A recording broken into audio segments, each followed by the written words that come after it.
goes live in 2 minutes.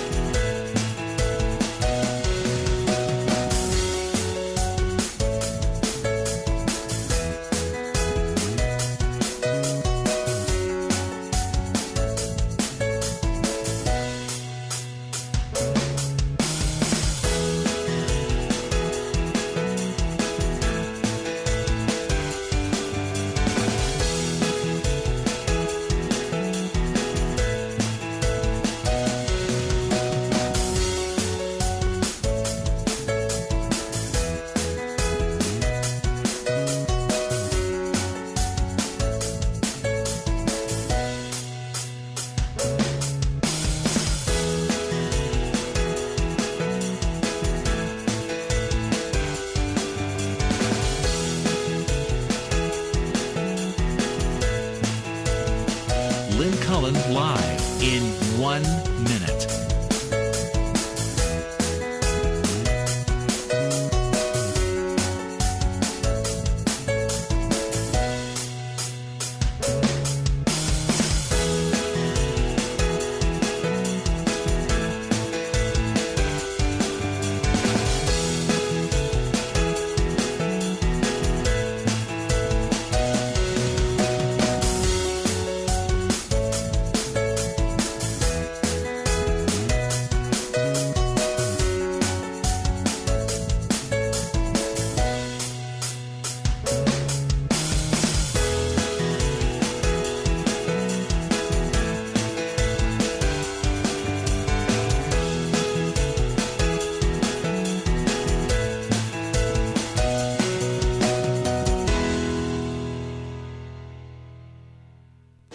Welcome to Lynn Cullen Live at pghcitypaper.com. Email your questions and comments to Lynn at pghcitypaper.com.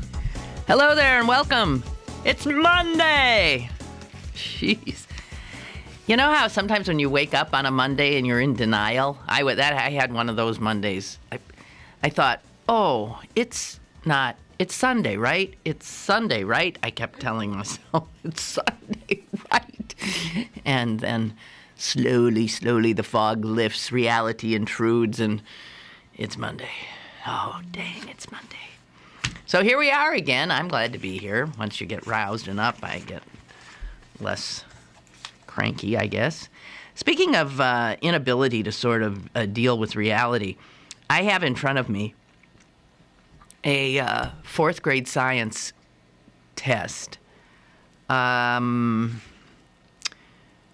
And this has been floating around for a little bit. This test was taken in March 28th of this year by the fourth grade students of Christian Academy, somewhere or other. I'm not seeing where. South Carolina. And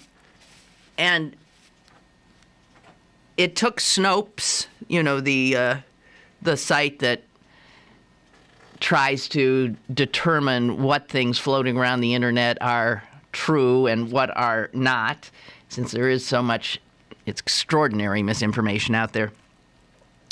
It took Snopes a little bit longer with this, but they have now confirmed that this school exists. This test is the test that was given. And Blue Ridge Christian Academy. All right, here's page one. See if you could, Jazz? Yeah. Can you see if you could pass a fourth grade science test? Sure. All right. Fourth grade science quiz. True or false? The Earth is billions of years old. Oh, for God's sake. True. True? I don't know. Well, I don't know what to tell you. Okay. Because I'm looking at a test that got an A+. Okay. And that student put false down. Okay. However, I would have said true, Okay. too. Okay. True or false? Dinosaurs lived millions of years ago. True. I'm looking again at the little straight A student here. She circled false. Oh. Okay. I, however, would have said true. So you and I both so far are flunking this test. Okay. On what day did God make dinosaurs?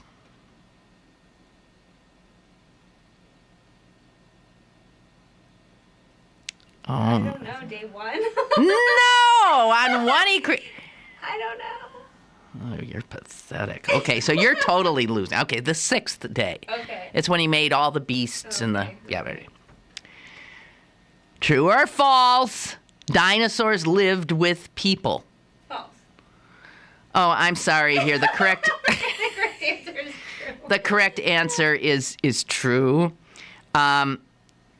Let's see. True or false? If an animal has sharp teeth, it must mean it is a meat eater. False. Well, that one, according to this, you got right, but that makes me think that the real answer is true. I don't know. Okay, here. That's correct. Whom should we always trust? Jesus. Well, you got that one right. This girl actually put down in big, big letters, God, and has 4 exclamation points after it. Okay, wait a minute. Question 12. What is the history book of the universe? Fuck you. Hey, we got... Jess! But it's not the Bible. You have you're going to say Bible. Yeah. Yes. And this little child, this 4th grade genius, has Bible and 3 exclamation points. And these are both correct answers. Oh, you'll get this one. What did God tell Noah to build? An ark. Right. Let's see. This is a science test? This is a science test, 4th grade. What causes fossils? Okay, I'll leave you alone. Fossils, and the little girl wrote in, fossils are billions of dead things buried in rock.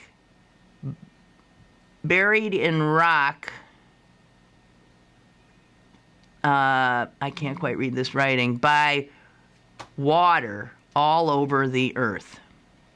Here's the final question. The next time someone says the earth is billions or millions of years old, what can you say? And the answer that these science students have learned at their school is, were you there? That is their way of responding to somebody who dares to suggest that the earth is older than whatever they think it is, which I think is about 8,000 years old is what they think. 8,000 years is about how long as Homo sapiens has been on the earth. The earth, however, is billions. Jess is having an apoplectic fit over here. No, this kid got a smiley sticker and an A+, 100%. This is a science quiz, 4th grade, at a school in South Carolina. And you wonder, I mean, we talk about these sort of separate Americas and that there are and the people have separate realities. Well, here it is. And it is being perpetuated.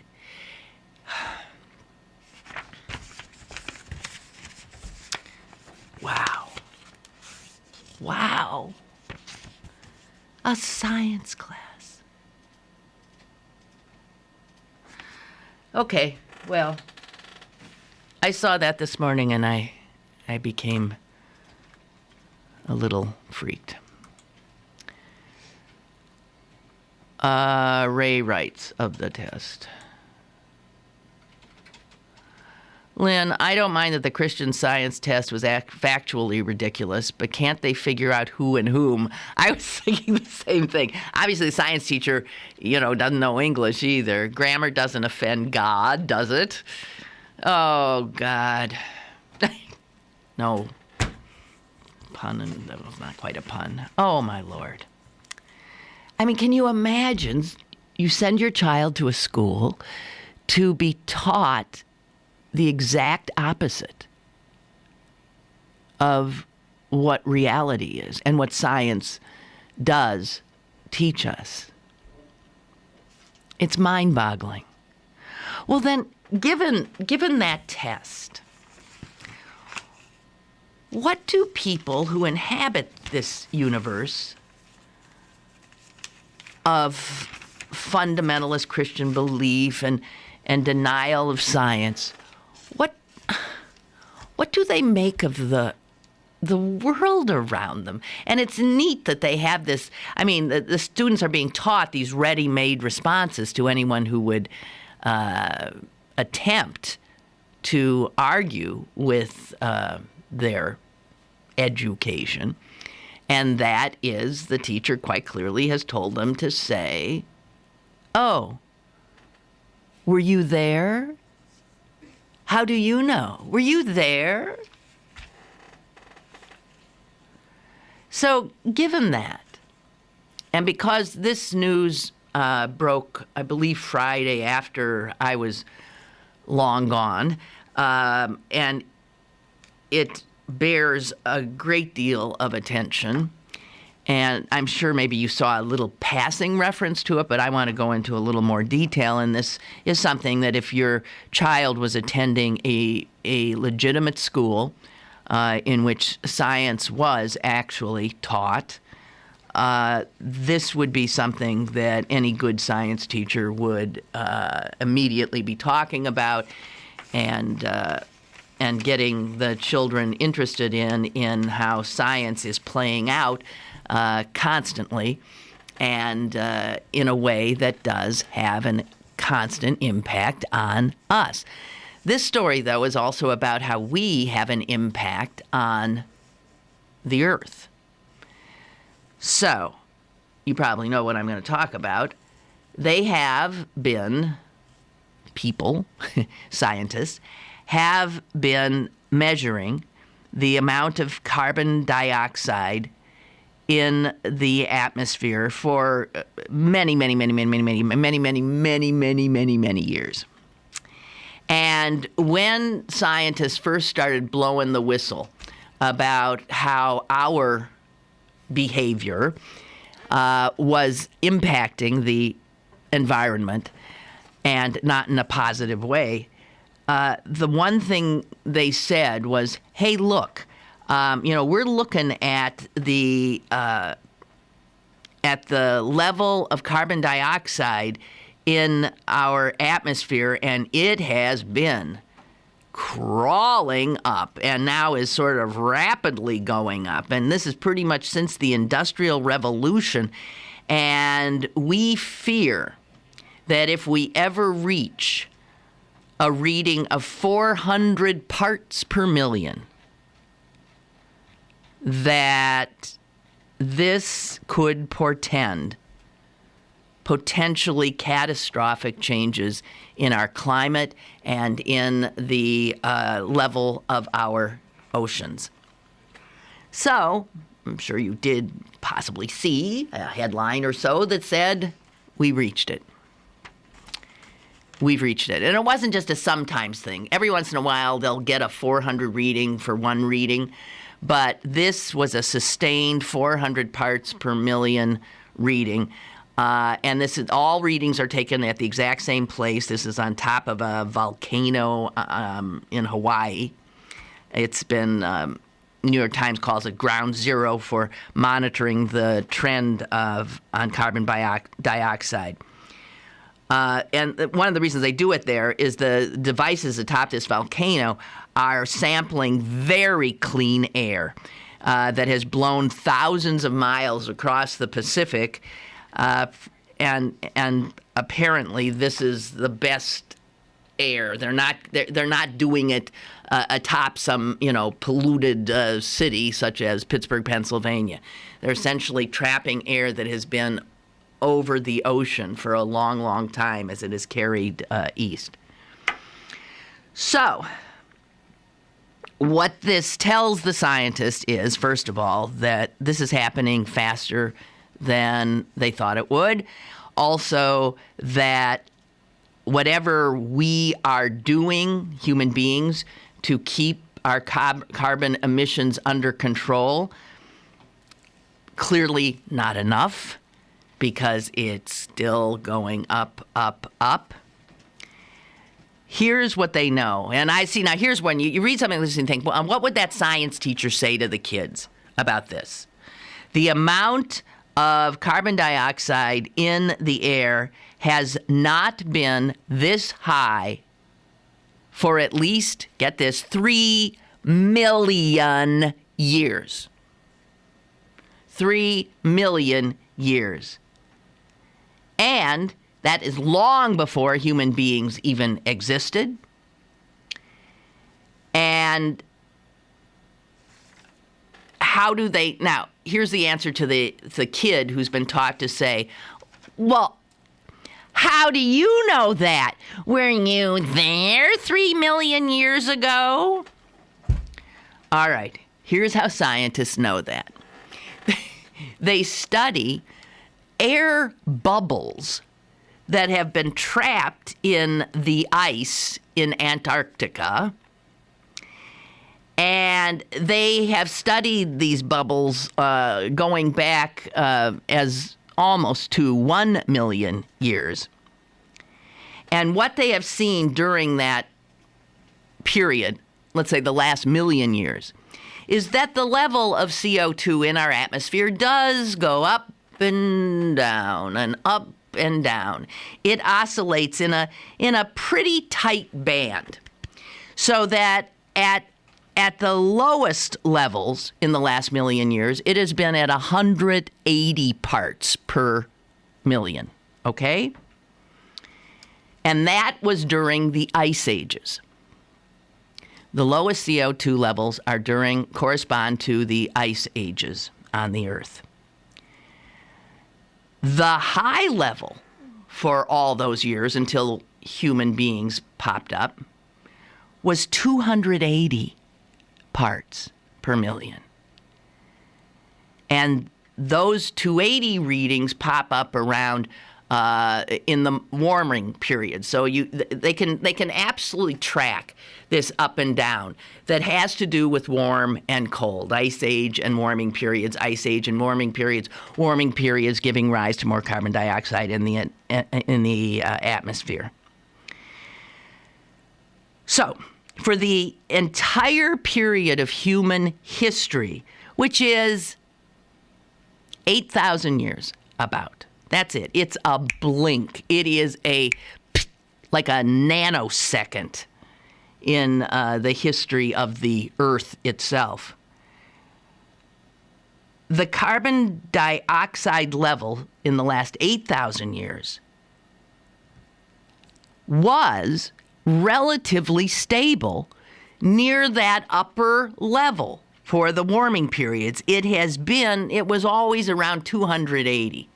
When Jesus roamed the earth, I don't want to say he roamed the earth. When dinosaurs roamed the earth and Jesus walked or rode a donkey or something, it was probably around in the 280 range.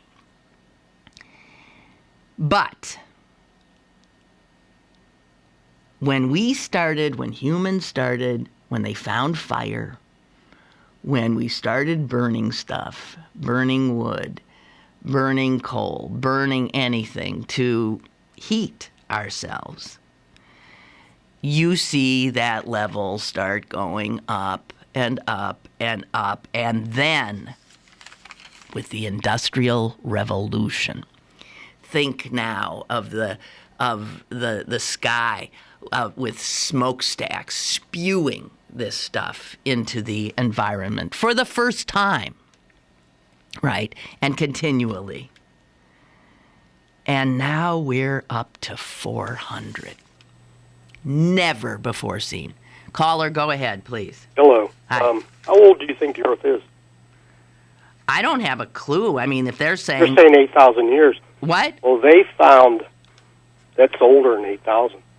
Well, I know it's older than 8,000. If these scientists can make a statement that... I mean, they think there could have been dinosaurs lived on the Earth maybe 3 times.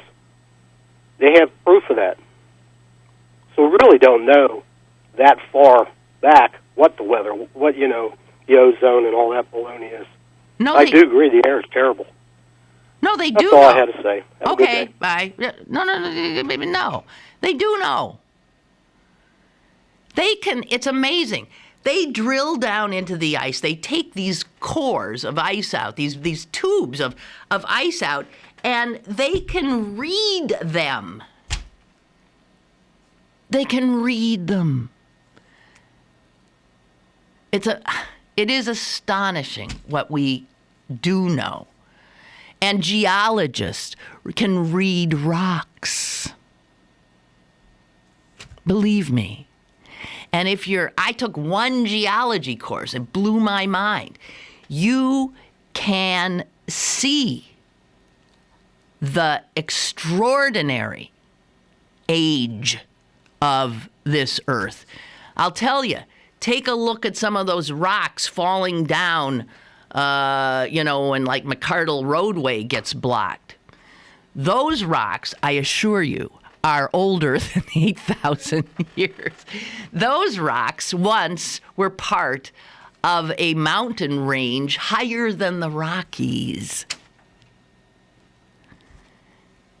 And time has eroded them.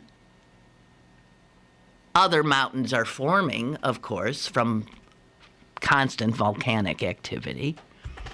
But yes, of course. I mean, I'm no scientist, but all you have to do is dip into a little bit of science, even the kind of science that you find in the newspaper, which is made understandable for people like me.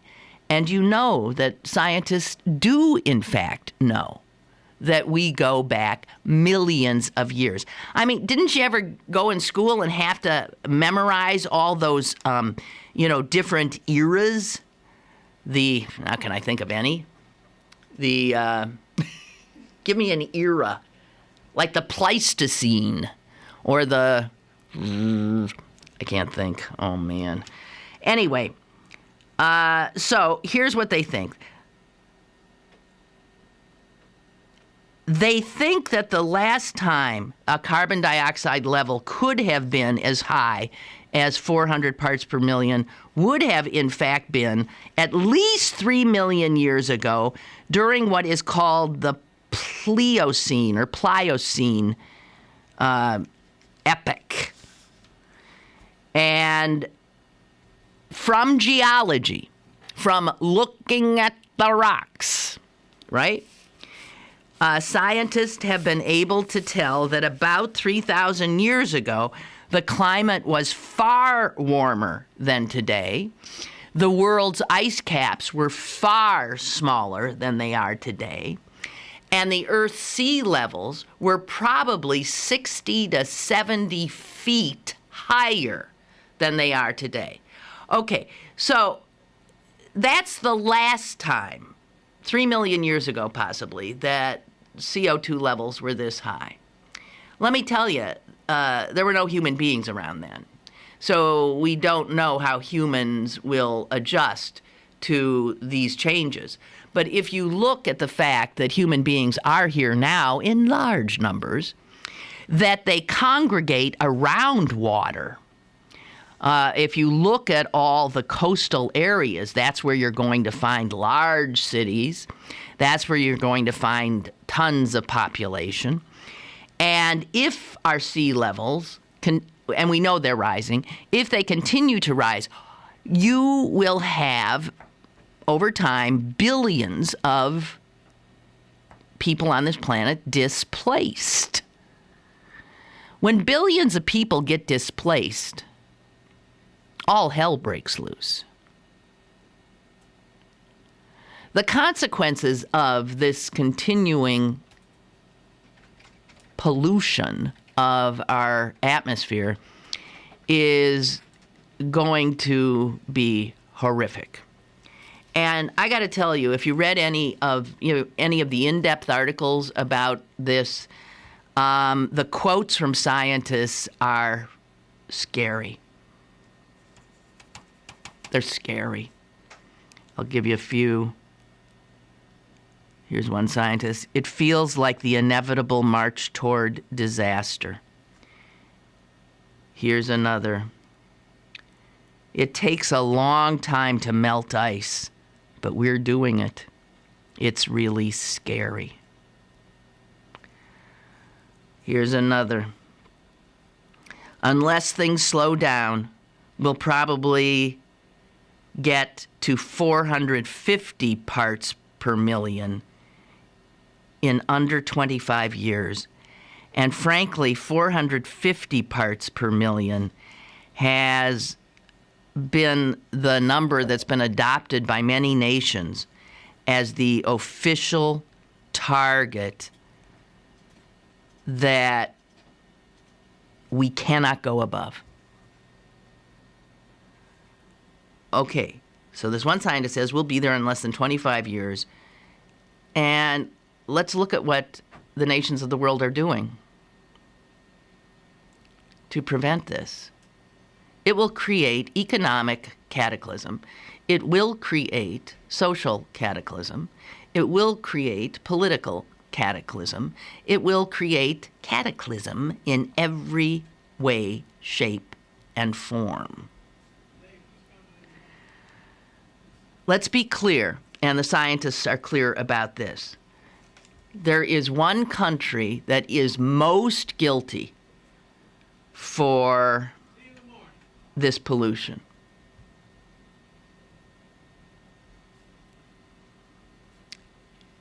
And I'm ashamed to say it is us.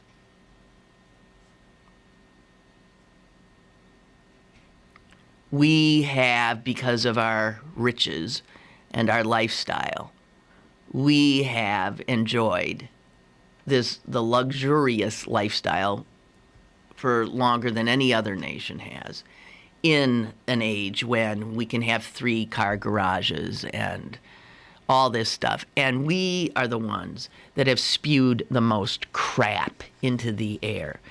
And we are still way up there. The 2 biggest polluters still are the United States and China.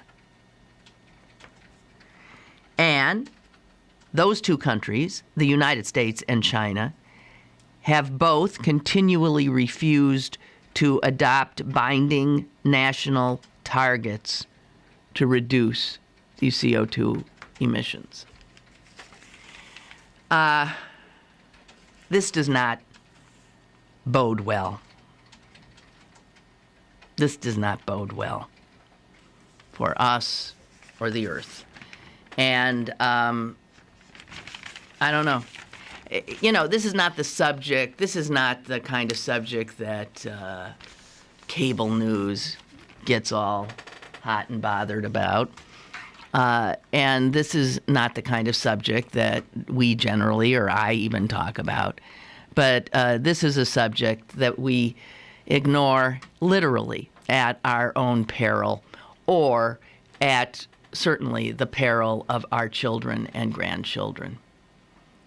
If we're reaching this sort of point of no return in our lifetime, certainly in Jess's lifetime, I don't know about mine, but this is, it's amazing that there is such a lack of leadership, political leadership on this. Amazing. We are such children. We cannot deal or won't deal with anything that we can't see unless it just knocks us in the head, literally. We won't be roused.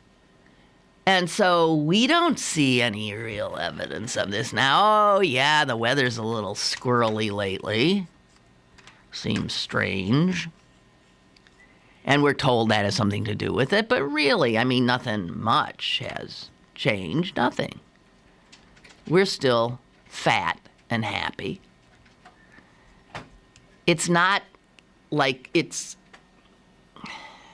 Well, all I can say is God help us. Ha! And if that's all I can say, we are really in trouble.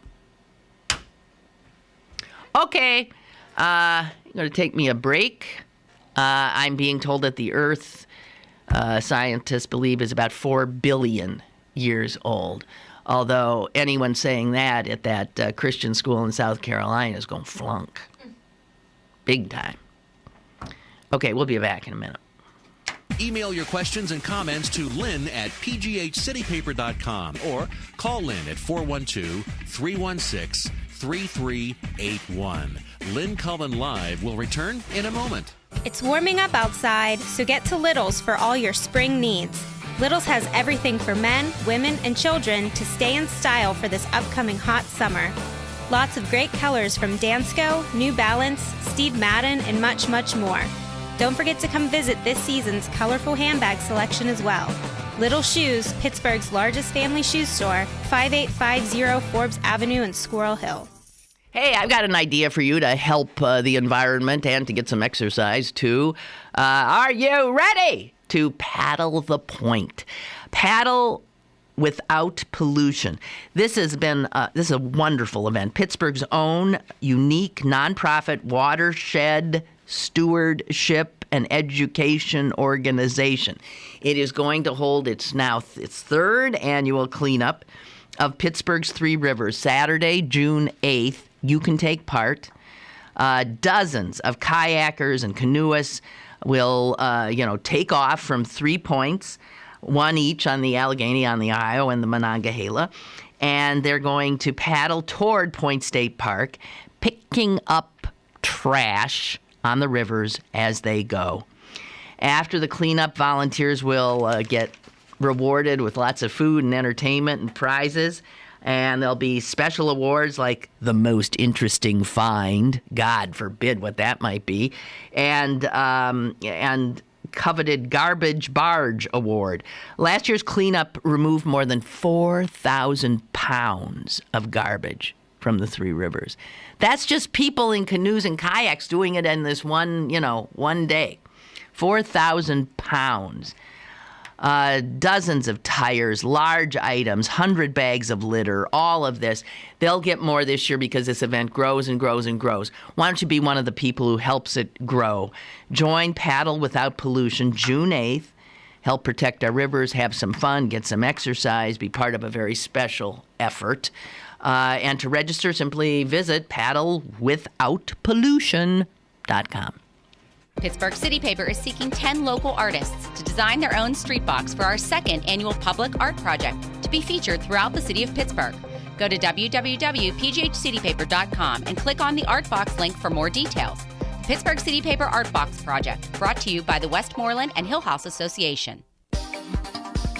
You're listening to Lynn Cullen Live at pghcitypaper.com. Once again, here's Lynn Cullen. Okay, Ansel writes, Lynn, when I see supposed congressional investigations that are nothing but strategic assaults on Hillary Clinton or Barack Obama, I think of issues like this, the Earth's climate, and wonder why our congressional leaders are wasting time. Well, that's a good, are they willfully ignorant? Are they simply cynical? Are they so small-minded that their only purview really is their own power and the petty politics, party politics, that they think it is their job to play? When you look at all of these issues that a serious Congress, that a mature Congress would be tackling, and then you look at this Congress, it does make you want to just scream with rage and frustration. I don't know. And, the Republicans, the subject you bring up with Benghazi and now this IRS thing, these, fine. If there are questions about the way Benghazi was handled, fine, deal with it. But to try to make it into what they're trying to make it into, worse than Watergate, is unbelievably laughable. Caller, go ahead. Hey, Lynn, what does it really matter? What does what matter? Playing devil's advocate here. We've brought this upon ourselves. The vast majority of people, even people like myself who agree that we are destroying the environment in which we need to live, will do nothing to make a difference. And if we do anything, we do very little and pat ourselves on the back to an extent that's unbelievable. What is the concern? Self-preservation solely? What the concern? Yeah. What is the reason for being so worried about climate change? Is it self-preservation? Well, yes. I mean, I think it's preservation of life on Earth as we know it. Well, but does life on Earth as we know it, I mean, first and foremost, is that the human race? Is that Homo sapiens? Because as far as I'm concerned at this point, you know what, we deserve what we get. Well, I mean, it is Homo sapiens that have done this.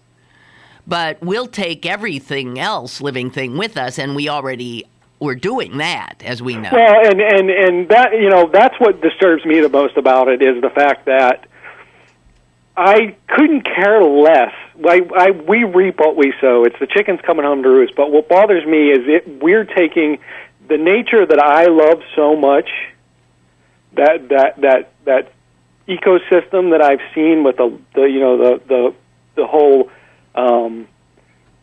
food scale, with the larger predators at the top, the small ones at the bottom, and all the little things in between that are so beautiful, and the way it all works together. We're destroying that. It's gonna survive in some shape or form. It may not be something we'd ever recognize, but as far as I'm concerned, the sooner the better it happens, because we obviously can't learn a lesson. And it's the same with Walmart. It's the same people, and believe me, I've been called a bleeding heart liberal all of my adult life. And we go around and we bitch about places like Walmart. Meanwhile, Walmart would not have done what it did and been the success it is without the help of the people shopping there, wanting crap for next to nothing, stuff that they're going to throw away and not own in a year. We do it to ourselves. We're doing it now. We complain about our public officials, but they're the public officials we put in office. Right. Yes. So, as far as I'm concerned, I have a painting hanging in my studio that simply says, it's all text, I am not cursed. And the people look at it and they think it's a joke. You're not. And the whole point of that painting is that you determine the outcome of what happens to you. So, no, you are not cursed. Although many bad things may happen, you, in some way, shape, or form, you have determined that outcome. There's no fate that's being controlled by some other great power.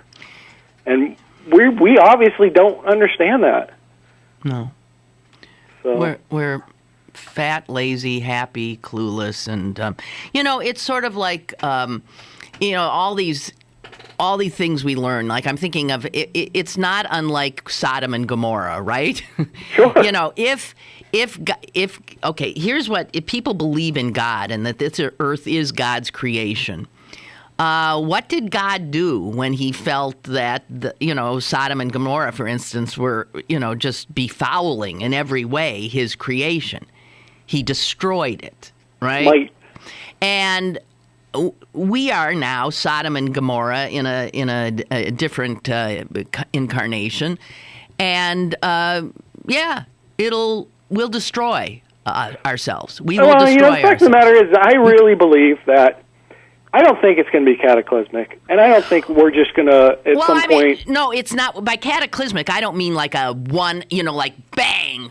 Sure. I mean that over years, I don't know, decades, things will get worse and worse. There'll be water wars. There'll be droughts. There'll be migrations of people trying to escape from droughts.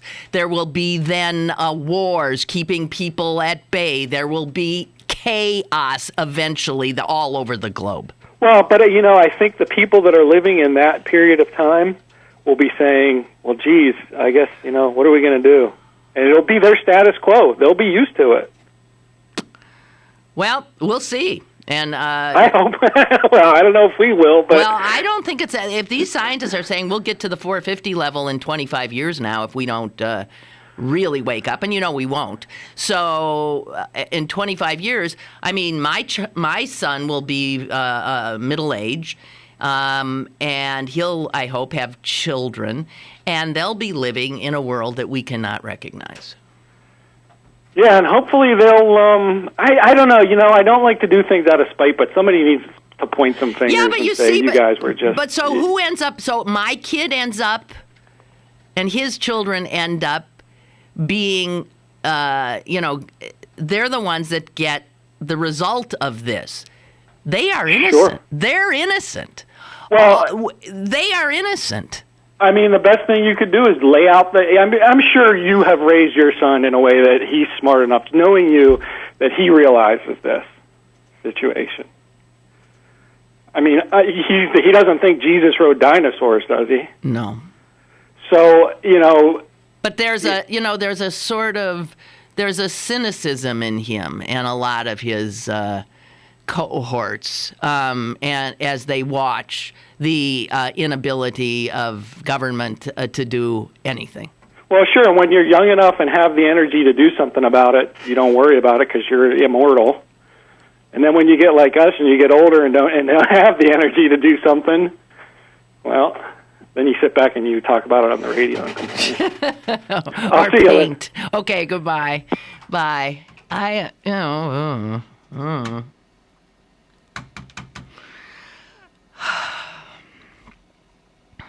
Well, a little bit more on this No, let me take a break. I have something on the ecological front that I also want to bring up. A little item I came across during the Pens game on Saturday night when I was so nervous. So when I'm nervous, I do other things. I'm watching the game, but I'm also like, looking at my Twitter account, I'm reading something. And in the course of doing that, I came upon an item in the Tribune Review, which is a heck of a piece. And I want to credit the writer, who is a business writer for the Tribune Review, Timothy Pucco. My hat's off to you. I would not expect this from a business writer for the Tribune Review. And incredibly well done, and he's blown a whistle. I'll tell you about what when we come back. More is on the way with Lynn Cullen Live. Go to BurkeBargains.com for great deals on gift cards from your favorite local restaurants, bars, museums, attractions, and shows. Like us on Facebook or sign up for our weekly email updates for your chance to win a family 4-pack of tickets to Kennywood. BurkeBargains.com, Pittsburgh's best bargains. BurkeBargains.com. Well, okay, believe it or not, yes, you can start planning your garden even though, I mean, it's going to be 110 or something on Wednesday. And if you're looking for unbelievably wonderful plants, the Urban Gardener would be the place to go. They have it all: perennials, annuals, vines, shrubs, trees, bushes, thingamajigs, which you can put, in the garden art, I guess they call that. They'll also do design consultation with you if you really, aren't sure what to do with your garden. And they'll even do garden maintenance if you want that kind of a service. The Urban Gardener, right on the north side, not too far from, our stadia. It is on Brighton Road, 1901. If you're heading up there, be right there on the left on a corner. And check them out on the internet, urbangardenerpgh.com.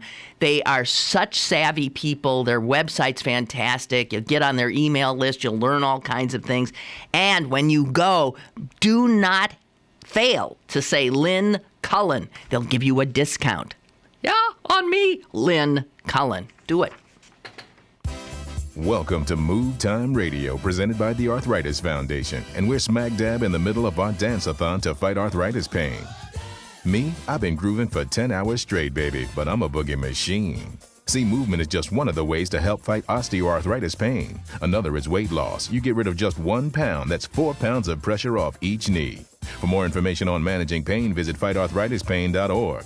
Then meet me on the dance floor. This message brought to you by the Arthritis Foundation and the Ad Council. Have a question or an opinion? Call Lynn Cullen at 412-316-3381 or email lynn@pghcitypaper.com. Now, more with Lynn Cullen Live. Okay, this was a piece in Saturday's Tribune Review business section. So it talks about the fact that a garbage truck heading into a landfill in South Huntington caused some alarm in April because there are radiation detectors now at landfills. And when this dump truck came in, it set the detectors off. And the township officials were understandably unhappy about it. Turns out this is happening all over the state. The number of garbage trucks, get this, setting off radiation monitors has increased 500% since 2009. Now, you're already ahead of me here. Yes, it does have to do with fracking. Here is a commissioner from South Huntington.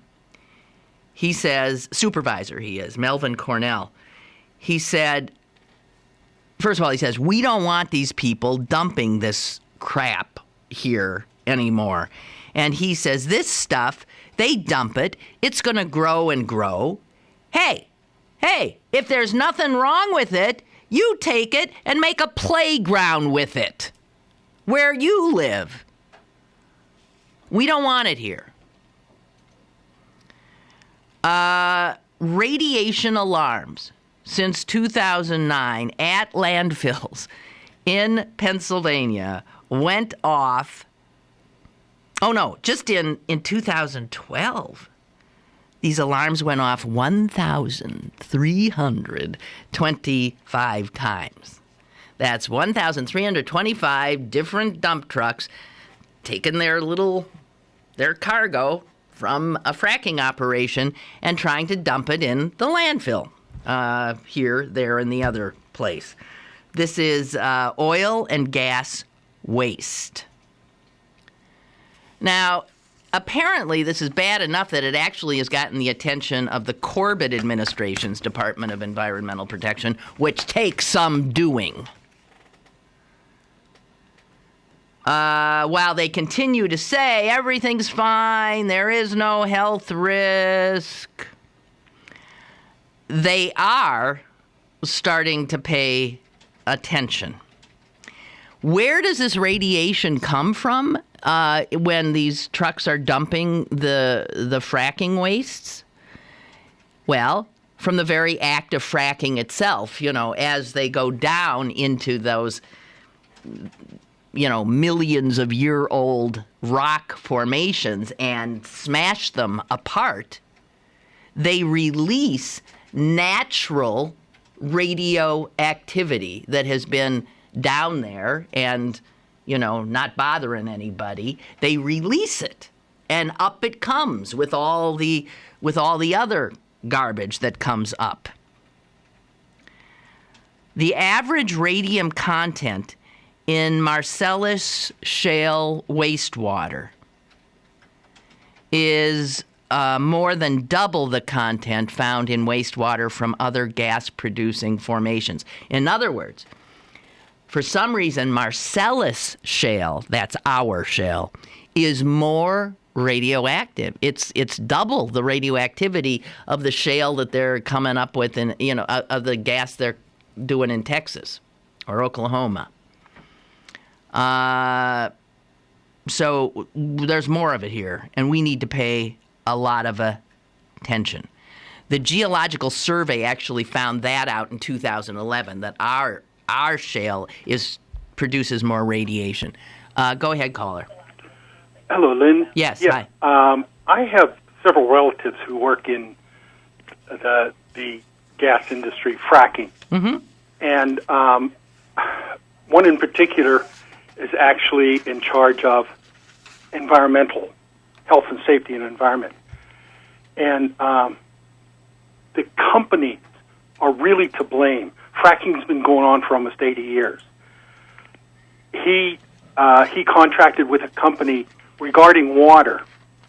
First off, he uses mine water in a lot of instances, reclaiming mine water to use in fracking. But there are companies out there that can actually take the wastewater from fracking and turn it into potable water.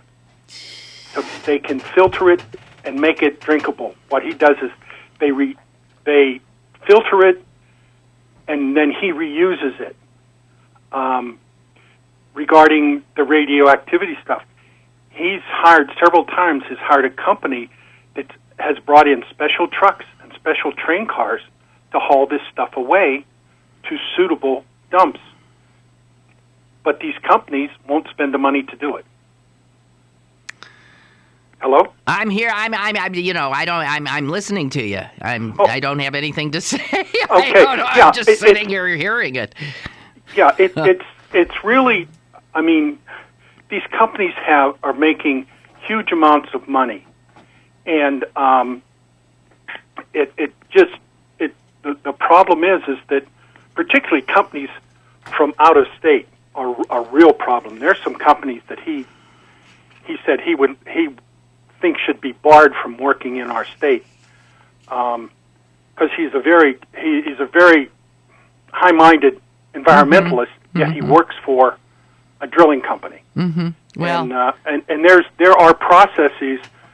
Like he just spent I think it was $3 or $4 million to run a pipeline from this is in Ohio, from the Ohio River to a drilling site. Now they leased all the property. They're going to put this pipeline in so that they can use the water. And then there was a small community along this pipeline, and he went to that community of 4,000 people. They were treating mine drainage water for their drinking water. And he went to them and said, I would like to run a pipeline from this river water to your treatment plant. And they said, okay, fine, but we can't afford it. He said, no, free.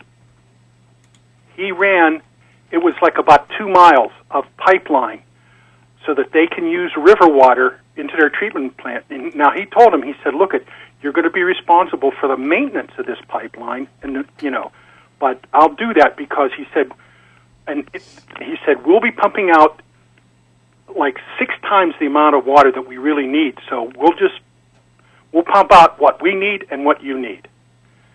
And he got the companies, the company said, sure, go ahead and do that.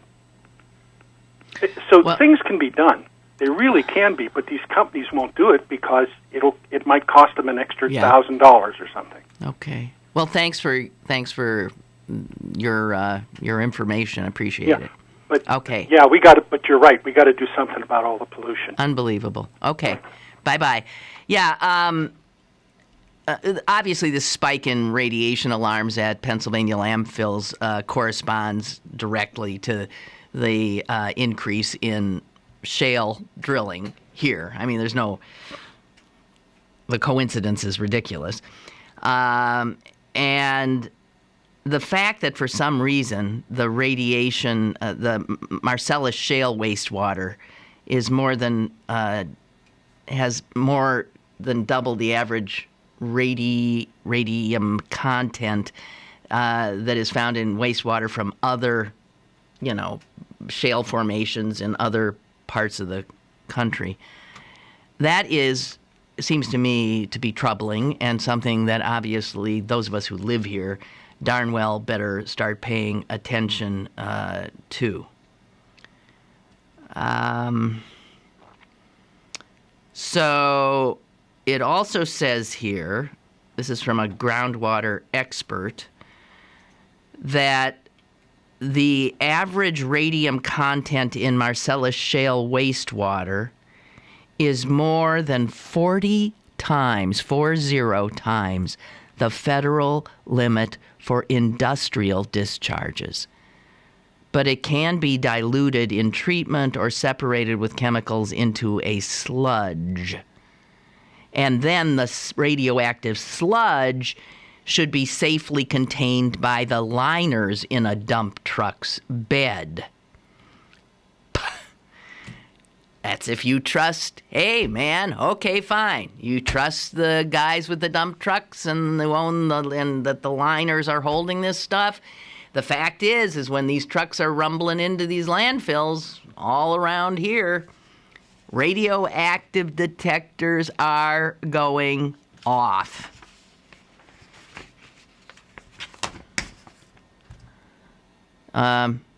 Check out this article, really. Timothy Pucco, Tribune Review. This was in Saturday's paper. He's a business writer.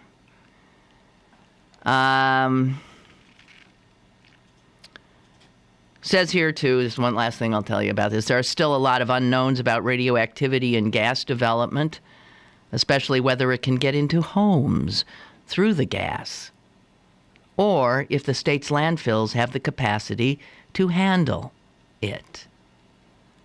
Meanwhile, this is why I was so opposed to the fracking thing, because we were rushing into it before we. I don't know. I just whatever. Just wanted to pass all this on to you. Chuck writes, why are garbage trucks dumping fracking waste in our landfills? Yeah, I thought they were supposed to sort of handle the waste themselves. Also, and are garbage workers protected from this? You tell me. I don't know. There was, in the editorial section of the Post-Gazette yesterday, there was a map of where radioactive waste from, I guess, power plants is now stored. And there are 2 states that have most of this stuff that is just waiting to find some place. They were going to bury it underground. Remember that in Yucca, what is that, New Mexico or something? And somehow that became a political hot potato, and so that never happened. So there's all these like temporary holding facilities for all of this radioactivity. And there were 2 states that had the most of this radioactive waste. And guess what one of them was? It was us. And that strikes me as odd, because I don't think we've got that many. Whatever. It was Illinois and Pennsylvania are holding the most radioactive waste. And now we got more of it in our landfills. And who's paying attention? I want to note the passing of a professional football player. And no, and it's not the Steeler who, and I'm forgetting his name.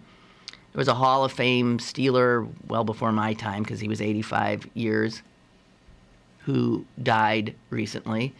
And I know I did see his obituary, but this is another that that got my attention. He was a receiver for the Jets. His name was George Sauer.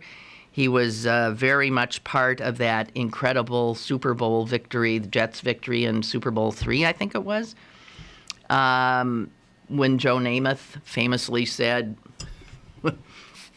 we're going to win this, and everybody said, you're out of your cotton-picking mind. And they win it, they did, even without his favorite receiver. And stepping in for his favorite receiver was this guy, George Sauer, who had an extraordinary game. He died at the age of 69. He quit. He walked away from football at the age of 27. And that's what drew my attention, because he didn't seem like your regular kind of football player. His former teammate said he really didn't want to be anything other than a poet. Can you imagine if you're somebody who wants to be a poet and you're a football player? And he said he walked away. The roommate said George walked away from the money, from everything, because it was just too painful for him. He thought football was dehumanizing, and he simply couldn't be part of it anymore. Here's something he wrote. My passion for the game was not sufficient. Football is an ambiguous sport, depending both on grace and violence. It both glorifies and destroys bodies. At the time, I simply could not reconcile those apparent inconsistencies. So, no, a poet in the NFL would be a tough fit. A tough fit.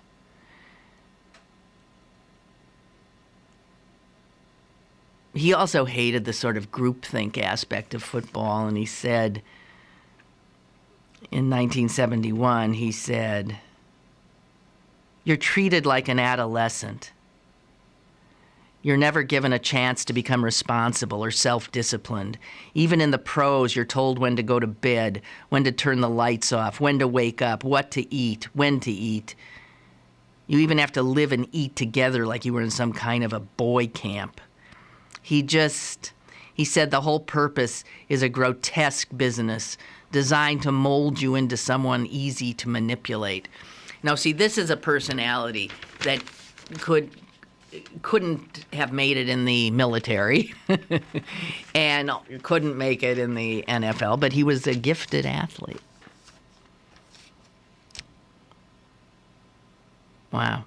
George Sauer, just so you know. And also a quickie, another slight sports connection. Remember Dennis Rodman? Yes, of course. Who can forget him? Dennis Rodman, remember his last time he made news, he was off in North Korea cozying up to Kim Jong-un, or what's his name now? Kim Jong-un, I think. And Rodman says he plans to go back. He wants to go back, and he wants to try to seek the release of this Korean American who's been imprisoned. He's a guy who was leading tours.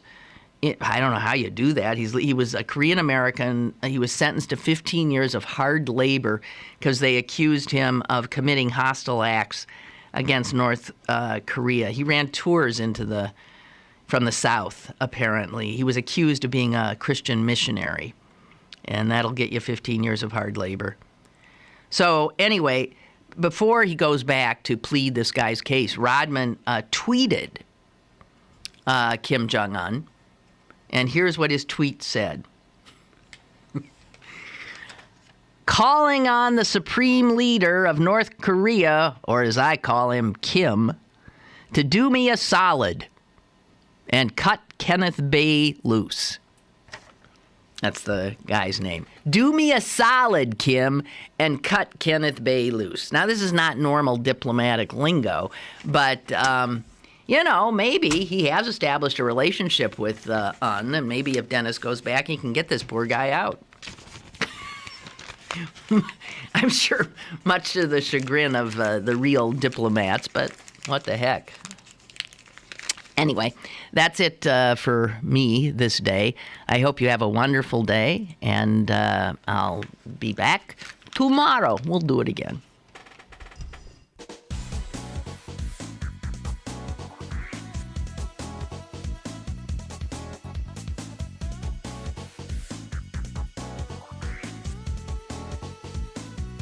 Lynn Cullen Live, Monday through Friday from 10 a.m. to 11 a.m. and archived at pghcitypaper.com. The opinions expressed on Lynn Cullen Live are those of the host and do not necessarily reflect the viewpoints of Pittsburgh City Paper, Steel City Media, and its advertisers.